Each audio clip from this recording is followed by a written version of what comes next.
Hello and welcome to this episode of the Business Spotlight. Today we are joined by Simon Stevens. Hi, Simon.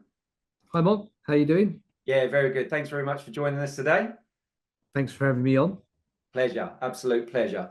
So, the Business Spotlight, what is it? So, the Business Spotlight's been created, and it's a place for you to go if you want to learn more about business, more importantly, today, Simon's business.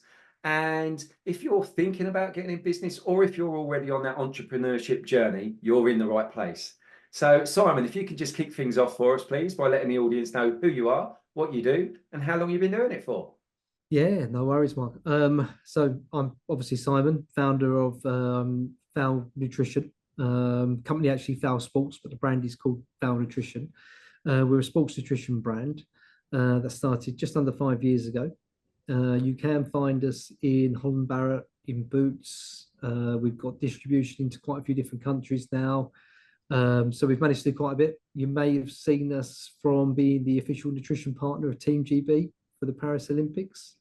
And look, the reason that kind of got me into this, if you like, I mean, was I had my own kind of love for sports supplements that I found a few years back when I joined the gym just to get back in shape, and someone talked me into doing natural bodybuilding, which sent me on a bit of a journey where I found supplements and the benefits of supplements, how they can affect, you kind of you training. And I started that quite late. I started that at 30 and was talked into doing a competition in about 16 weeks after joining the gym. And then I found myself on stage, fake tan and everything else, having just done an extreme diet. But it sent me on a bit of a journey, and I'm one of these people that like to educate myself on things and see how far I can take stuff. So I had a conversation with somebody, and he said, what do you want to get out of this? I said, well, this is natural. Everyone's drug tested. I wouldn't mind being the British champion. He goes, you'd never do that, mate. You started at 30. So 7 years on at 37, I did win the British title and got second in the worlds. And it sent me on a bit of a journey of looking into sports supplements. And that's really what got me into this industry, to be fair.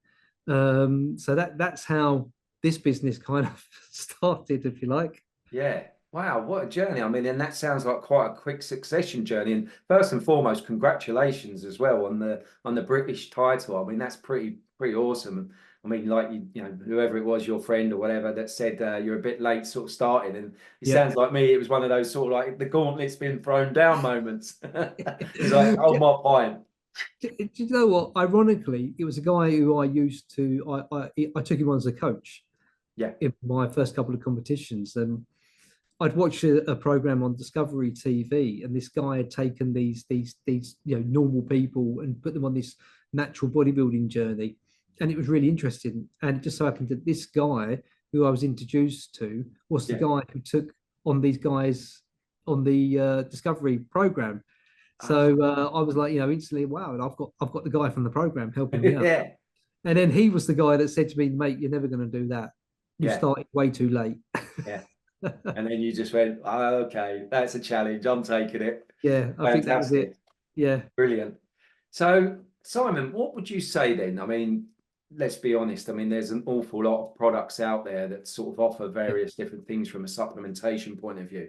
I mean, I myself have tried a few and dabbled here and there with the various different protein powders and creatines and that kind of thing. So what is it that makes you different or stand out from your competitors? Do you know what? When I set this brand up, I did the kind of normal thing, which is, I was writing down a list of things, what I want this business to be and what I want the brand to be. And there was a series of things I wrote down. And it's quite ironic because the first one was, we failed to use the best quality ingredients. We failed to manufacture in the UK. We failed to innovate the market. And suddenly there's this list of these vows. And this is where the name come from, where the word vow kept popping out. And I took that name out. And I used to be a graphic designer 25 years ago. And so I designed some logos. And I kind of like, well, I quite like this because obviously this brand has come out of what I want the business to be and the integrity and the ethos of the brand itself. So that's really where it kind of all began. But then the big one was the fail to innovate. Yeah. and to be different. And I was looking at this market space where obviously I had an interest. And you can see the brands that have been in the market for a long time that dominated, that were the big players. They were, yeah, as an example, just trying to make a cheaper version of an old product. They were trying to make the cheapest protein powder. They were, and innovation wasn't going on. And yet, we're living in a world right now where innovation is there for us to do if we want to do it. So, I went straight along to producing like, some chewable supplements and some things that were a bit different. And I introduced those into Holland and Barrett, and they said, we really like this. In the first eight months, we had our first retail listing, Wow. which was really on the back of kind of innovation, if you like. And then, we continued to do that. We recently launched the first carbonated protein drink, which we launched into 1,400 boot stores, because when they saw it, they really wanted it and they wanted some exclusivity. And then that product's allowed us to open up doors internationally. And we've just done some major listings that we've got going on at the moment with some very big retailers that will go live at the beginning of the year. So it's the innovation that has actually allowed us to get a bit of a foothold in the category that we're in, purely because we're doing stuff that nobody else is doing. Yeah. And we're trying to be first to market. And I kind of always look at it, especially with a carbonated drink, as in, the energy drink category didn't exist so many years ago. Red Bull created that category. Yeah. And all of a sudden, you can't walk into a supermarket without there being Red Bull, and and a whole category of energy drinks now worth billions. Yeah. But that all started with Red Bull a few years ago. Yeah, it did indeed. Wow. So that's a brilliant share. Thank you so much for that, Simon. So what would you say then? I mean, the business has been running, what did you say, 5 years? Yeah. Yeah. So you've given us sort of like the ethos behind why you've sort of come up with the business. Just give us a bit of a whistle stop tour of, once you've launched the business, and then bring us up to speed as to where you're at with it now. Yeah. I mean, to be honest with you, it's been a bit of a crazy journey because, like I said, we launched the business, put some investment into creating the first range of products. The chewable supplements were the big one, because that was the innovation, if you like. Took it into Holland and Barrett. Holland and Barrett, said, yeah, we like this. We literally got a first order probably about a week before we went into lockdown for COVID. Wow. And I always look at it and I always go, gosh, if we didn't get that order when we did, that would probably have never happened. And the business could have fallen flat on its face pretty quick, right? So Holland and Barrett stayed open, as did, Boots and those type of retailers. Yeah. And to a degree, it probably slowed us down and allowed us to focus and build that one relationship, which wasn't a bad thing. But then it also gave me time to look at the website, the Amazon, eBay, all the other platforms that are out there where we could actually kind of, sell the product online as well and build up the digital market space. Yeah. So I was trying to use like it as much of as an advantage as we can. And the other side of it was the office we were in. We were actually started the business off in a self-storage center. Okay. I had an office upstairs, which was like a broom cupboard. And we ended up, because we needed so much space, we ended up with products on all different floors of the building. I had lorries turning up for Holland and Barrett, and I'm running around with pallets from all different floors of this building. Everywhere's shut, no one else is around, and I'm having to load the lorries for the guy who turned up. But it was kind of a good thing because, you roll your sleeves up and you learn every cog of the business and what goes on. So like now we're in a much larger fulfillment center and we can hold over 200 pallets of stock. Yeah. I can appreciate what goes on there, having been a bit hands-on early days. So COVID was obviously an interesting one to navigate through. Yeah. Coming out of COVID, retailers weren't really making too many changes, and I was trying to kind of bring this through as a retail brand. Yeah. And then we managed to get some doors open with Boots, and there was loads of back and forth. And eventually, when I got the meeting there, when I could sit down with them and show them some of the new products we were working on, yeah, that changed everything because we'd worked really hard on the carbonated protein drink. That was like a 2-year project. Yeah. And I only got the final kind of samples agreed about a week before that meeting. Turned up at the meeting with those drinks, and the category director and the buyer tried them and said, we want them. Yeah. They said, can we have exclusivity? And I said, how many stores can you give me? And there was a bit of an alarm, and in the end, it was like, we'll give you the maximum stores we can give you. And I said, well, you can have the exclusivity, because at that point, I only had samples. I needed a reason, to produce a few 100,000 cans. And that's where that product got launched into the market as well. Yeah. So, yeah, it's been an interesting journey, Yeah. and it has been a lot of ups and downs. And Holland and Barrett took some stuff out recently to produce their own branded version of the same product, so we lost a bit of distribution there. But at the same point in time, we've won a lot of international, and we're doing a lot of new retail stuff in the UK. So, you get your pain, and you get a little bit Yeah. of joy also. But that's business, isn't it? It is indeed. It is indeed. That's a fantastic share. Thank you so much for that, Simon. And I mean, obviously, that brings us up to where we are now with the business. So, Yep. what's the future hold? I mean, what sort of plans have you got for the future, and what sort of challenges do you think you're going to have going forward? I think the I think some of the pain's always financial with us, right? So it's how you fund stuff. And I think one of the things you've got right now in the UK is, the retailers hold a lot of power. Yeah. Payment terms are not the easiest when you're a new business. I mean, it's kind of like almost like everything's against you, isn't it? Right? Because we want to see businesses grow in the UK and do well, but then we're giving them 60 or 90-day payment terms, so they're having to find ways to fund it and borrow money and everything else, which stops them in then employing people, then growing and everything else. So there's a lot of things that need to be navigated around, I think, because I've had to look at this business very differently to a lot of other businesses, because where we are is we're growing a brand and we're growing a business. Yeah. And when you're growing a brand, you can't turn around and say, sorry, Tesco's, we've got Sainsbury's going live next week. Can you wait 6 months? And sorry, like Ocado, we've got Boots going live tomorrow. Can you wait 3 months? And, people don't wait for you, right? And when you're growing a brand, you have to take the opportunity you've got today, regardless.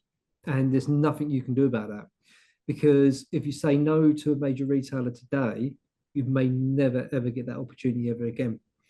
So when you're growing a brand, it can be quite painful, because you have to almost take the business hat off, which is the sensible hat. And I think to a degree, I'm probably just making excuses for my madness right now, right? But it's very difficult when you've got a brand and you've got one opportunity, you're dealing with big retailers, to say, sorry, we can't do that.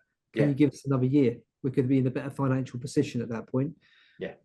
Because they just expect you to be able to do it.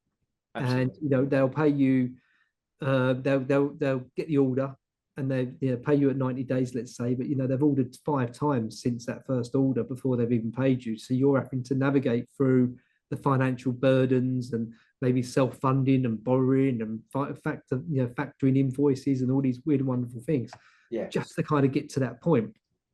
So when you talk about roller coasters, you'll constantly feel like you're stuck on a loop, to be honest with you. And it's one of those ones, and I think it's but that is it. And I suppose to a degree, that's one of the reasons why in some cases successful brands have high value, because that is the hard part. Getting the retail listings, getting the buyers from the retailers to buy into your product, and disrupt the market. So, like I say, I think sometimes I'm justifying my madness with the business decisions, but the brand and growing the brand is the most important thing. And the opportunity you have today, especially off the back of us, say, doing Team GB and stuff, we've got to really utilize that while the opportunity is there to do it. Absolutely. I mean, and that, in itself, credit where credit's due. I mean, you've built a brand. I'm familiar with the brand. I'm sure a lot of our viewers and listeners will be familiar with the brand. And I think the icing on the cake, and correct me if I'm wrong here, but it must have been getting that sort of Team GB sponsorship. I mean, do you know what? Ironically, the Team GB. Look, I had a conversation with a friend of mine who he owned a big marketing agency years ago in sport. And he said to me, this was before COVID, this was really early on. He was like, what kind of vision have you got for how you're going to market this brand and the things you're going to do? And I was like, well, look, one of the vows is that we use the best quality ingredients. We're going to test our product for banned substances, which is quite an expensive process to go through. And one of the vows is to be good enough for the elite and affordable and accessible to everyone. And I always remember that vow because, you know, we've done the Team GB thing now, and now we want to be more mainstream. But so I was saying to him, like, so I've got this vision of seeing all these elite Olympic athletes dressed in red, white, and blue foul clothes. And, on the build up to the Olympics, we're going to talk about, all these high level Olympic athletes using our product. And then after the Olympics, we'll be talking about how we help them win medals and all of these things. And then all of a sudden, we get, you get someone reach out to us and say, your products have been recommended by nutritionists within Team GB. We've never done a sports nutrition partnership before. Would you be interested in doing this, the partnership with us? And obviously you go, yeah, of course, because yeah, one, it's an honor. Two, they said, great, we're not going to offer it to anybody else. You need to pay a license fee. It was a good number, as you can imagine. Yeah. But suddenly it puts you in the realms of, these are the relationships that major banks do, Coca-Cola, things like this. Yeah. So, again, thinking about the brand, not the business, you go, we've got to do that. We've got to have the association. It's like a pinch me moment where you're like, wow, we've suddenly got, we've got like a product here, and you can kind of see, we've got the Team GB badge in the corner. Yeah. As a like a badge of honor, if you like. Yeah. And a badge of quality. So it like that has been absolutely brilliant for us. And but where it's really worked is the fact that you get a major retailer, which we've had happen, reach out to us and say, I've been seeing everything you've done with Team GB. We want the brand. Yeah. And that's where, and it was interesting because someone said to me just the other day, they said, did you see like the dial move much with Team GB? Did it increase your online orders and things like this? And so you go, well, it did a little bit, but not massive. It wasn't like, this was like a life-changing moment. However, when you get a major retailer, say, we've seen what you've been doing with Team GB, we want to give you a very solid listing and take on a lot of your products. You think, actually, just on that first order, that's made it all well worthwhile. Yeah. So that's where it's really worked, and that's what it's all about, isn't it? Absolutely. Yeah, absolutely, Simon. So yeah, I mean, it's a phenomenal story, and I mean, it's so nice to hear those success stories. So thanks for that share. That's great, and I'm sure that will really resonate with a lot of our viewers and listeners as well. So thank you. So Simon, moving on to yourself then. I mean, as the business owner, yep, what would you say has been your biggest lesson to date that that you could share with the audience and the viewers? Oh mate, I've probably got quite a few, to be fair. Look, I don't think anybody gets it 100% right on day one. Yeah. And as much as it's the story's great and you tell people everything we've done, and you do get people that go, wow, like there's some really strong achievements in there. Because even my wife tells me off for being negative sometimes, because she goes, well, look at all the stuff you've done. Look where you are in 5 years, and you've had COVID and stuff like this, and Team GB and major retailers and international. Because sometimes you do focus on the things that when you go, if I could turn back the clock, I wouldn't have made that decision. I wouldn't have done that. I wouldn't have done this. Yeah. I think one of the biggest lessons, and it contradicts a little bit of what I was saying earlier, was there's a few things I've tried to do to grow quicker that I probably wouldn't do now. So as an example, we launched in China, and we launched a big website out there and stuff, and we've got a lot of things going on, but it's cost a lot of money. Yeah. And I would probably not have done that so quickly. Yep. I thought on the back of Team GB and all of this, we'll have a major impact in China, but then, we've got shipping and all these other things that we need to take into consideration. Yeah. At the same time as we are growing in Boots and Holland Barrett and all these other places. And I think to a degree, there was a few things I was trying to force and I was chucking the money at, whereby I think if I could turn the clock back, I wouldn't have done those things in the way in which I have. whereby the areas where we've been successful is where we found a very good distributor Yep. or international retailers that also have offices in the UK, and we can deal with them and ship out, which is what we've done. That's then worked, that's worked really well for us. So I think, there's definitely things I wouldn't have done, and to a degree, I would have held myself back on some of the things I was forcing. Do you know what I mean? And I think I was, so it's that, and there's loads of other things as well. There's a lot of things I would do differently, but then the only thing you can do from that is say, right, okay, just learn by it. Absolutely. And I think it was one of the things we were talking about earlier is, if you're going to fail, fail fast, but, only make sure you fail once or twice, because when you start failing multiple times in the same area, then that's called something different. So, but yeah, no, that's a great, another great story, another great share. Thank you very much. So Simon, I'm going to ask you this question, and I like to ask a lot of the guests that jump onto the show this question. So if we were able to travel in time and we were able to go back in time, and you and I are going to go and see an 18-year-old Simon, and you get the knowledge that you've got now, but you get to give yourself one piece of advice, one golden nugget, what would it be? Invest your money differently. Buy Bitcoin. Absolutely, yeah, right. Yeah, do you know what? Look, life is a journey. It's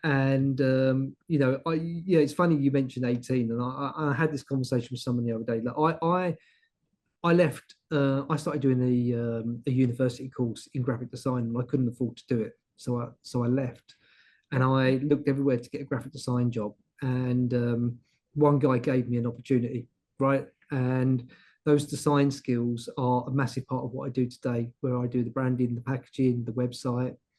And I always remember the little opportunities that I had along the way. And I left that job after a year, and I applied for about 50 jobs in London as a graphic designer. And I got one interview, and I sat down for this interview, and the guy said to me, "I don't know why I'm interviewing you." I went, "Why?" He goes, "I need someone with 5 years experience." He goes, "You've got one." And I kind of went away, tail between my legs, and he phoned me up that evening and said, "I don't know why I'm doing this, but I like you. Would you come back? And if I set you some challenges, we'll go from there." So yeah, of course, literally ran there the next day, right? And I did these challenges, and again, he phoned me up that evening and said, "I don't know why I'm doing this, but I'm going to offer you the job." And to be honest with you, they offered me the money and everything that it was advertised at. Yeah. And 3 years on, I got people who was on my university course jobs at that company, earning 10 grand a year less than where I was at that time. Wow.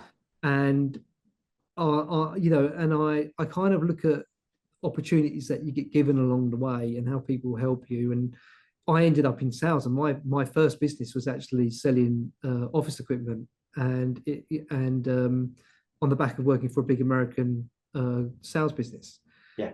And it's ironic how you go, but I look at all of these things now, and I look at all the opportunities that I got given. I think the graphic design one is strong. I worked on the Sydney 2000 Olympic design campaigns and things like this, and all of that helped me create packaging and branding for this brand. And then I look at the corporate sales and stuff that I did, and that helps me when I go and knock on the door at major retailers and supermarkets and having the confidence to pitch product. And so I think it was Arnold Schwarzenegger that said, "There's no such thing as a self-made millionaire. Everybody gets help from somewhere along the way, whether it's a door that gets opened, an introduction." And it's so true. And sometimes your journey it's a really interesting journey. And I look back at all of those things, and you can never say, I ended up doing this, but that career I had there, that was a waste of time. When actually it wasn't, because all of that knowledge I use in everything I do, and it's an interesting journey. So going back to the original question, I probably wouldn't change too much, because I think I needed to learn, I needed to be humbled, I needed to make big mistakes, and I needed to get it wrong a lot. And as much as you'd like to give yourself advice, I don't think I would have listened to me.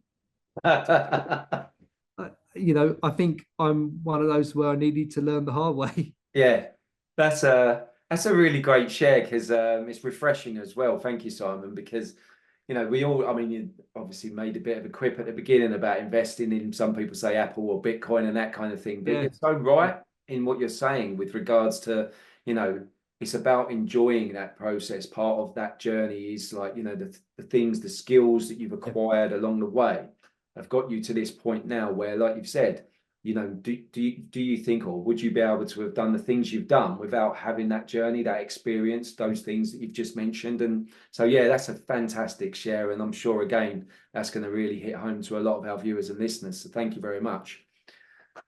So, Simon, I mean, you're clearly very passionate about what you do, but what is it that you would say really inspires you? You know, what is it that puts that fire in your belly to do what you do day in, day out?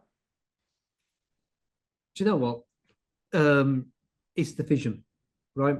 So I think everything begins with a vision, right? And if you didn't visualize your business, how it's going to look, sitting on the shelves from retailers, um, you know, there would be nothing. So everything you do in life begins with you know, having a vision and a dream, right? And unfortunately for me, it's a big vision. And you know, someone said to me the other day, what do what do you want to do? When do you want to, you know, get out? When do you want to sell the business? When do you want?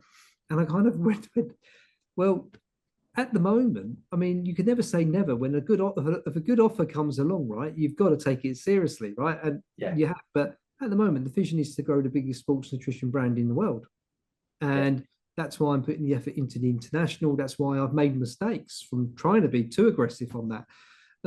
But the aim is to be the biggest sports nutrition brand in the world. Now, if we don't make it, at least the aim is to try and get as far along that line as we can. Yeah. And that kind of is what is in, you know, driving me on. And that's why, you know, when you do go through the dark times and it's, you know, you got your worries, because no one can deny when you run a business, you know, you have a lot of worries, you know, and I sleep relatively well at night, but there's things that do get me up and there's things that do keep me awake and there's things that do worry me. And, you know, you've got bills to pay and things to juggle.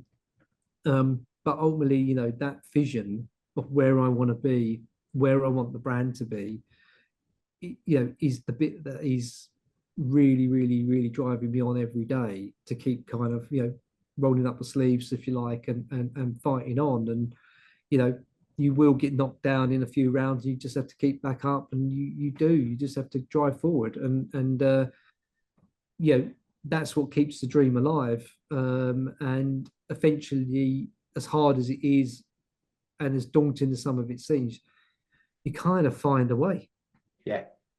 You know. No, that's so true. And I think, you know, having that vision, that detailed vision, and having that sort of like so close. I mean, you know, you've described it a few times now, and I think that is one of the key elements that I talk to a lot of business owners, and it's that drive and that ambition, but having that ability to be able to visualize it, like you've said, having your products in these retail stores and having them on the shelves and being able to visualize that. I mean, that is fantastic. So thanks again. That's brilliant. Thank you, Simon. So just to wrap things up then. Now, people are going to want to get in touch because they're going to want to find out a bit more about you and no doubt a little bit more about your product. So what's going to be the best way for them to do that, Simon? I'm on LinkedIn, so I'm quite easy to find on LinkedIn.